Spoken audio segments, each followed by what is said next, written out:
zaman ini rusak seperti zaman kita sekarang, udah banyak yang korupsi, ini tidak menjadi alasan kita untuk ikut-ikutan.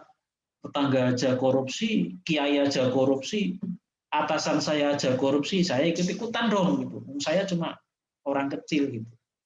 Tidak boleh kita itu beralasan karena tetangga korupsi, atasan korupsi, teman korupsi, lalu kita ikut-ikutan korupsi, itu nggak boleh. Itu nanti tetap akan dihisab oleh Allah. Ya, jadi nggak akan bisa kita kemudian dengan alasan ikut-ikutan itu kemudian menjadi benar, tidak. Ya, nah kita justru diperintahkan oleh Rasulullah untuk apa? Tolabul halali, mencari yang halal itu wajib. Tidak kemudian menjadi boleh ikut-ikutan dengan yang korup-korup itu. Ya. Nah, jadi Bapak Ibu yang berbahagia, disinilah Islam memberikan pedoman kepada kita di tengah situasi yang sedemikian rusak, dengan sistem kapitalisme yang membolehkan riba yang sedemikian rupa. Nah, ini kita punya kewajiban nih yang disebut dengan mencari yang halal. Nah, cuma mencari yang halal itu bagaimana?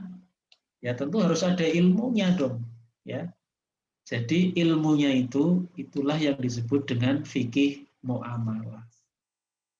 Jadi apa arti pentingnya fikih muamalah? Nah, jadi arti pentingnya di situ supaya kita bisa memilah-milah ya, mana yang halal, mana yang haram.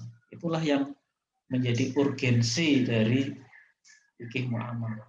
Ya, tanpa fikih muamalah kita bingung ya, ini bunga bank ini riba apa bukan sih? Kok ada ulama yang mengatakan, oh itu bukan riba. Banyak loh yang berpendapat seperti itu. Nah, nanti akan kita jelaskan. Itu tidak benar ya. Yang namanya bunga bank itu ya riba. Nah, halal haramnya muamalah inilah yang menjadi sesuatu yang penting karena halal itu baik, haram itu buruk. Jadi halal haram itu sekaligus juga ini satu konsep yang penting ya kita pahami bahwa ukuran baik buruk kita itu ya sebenarnya halal haram.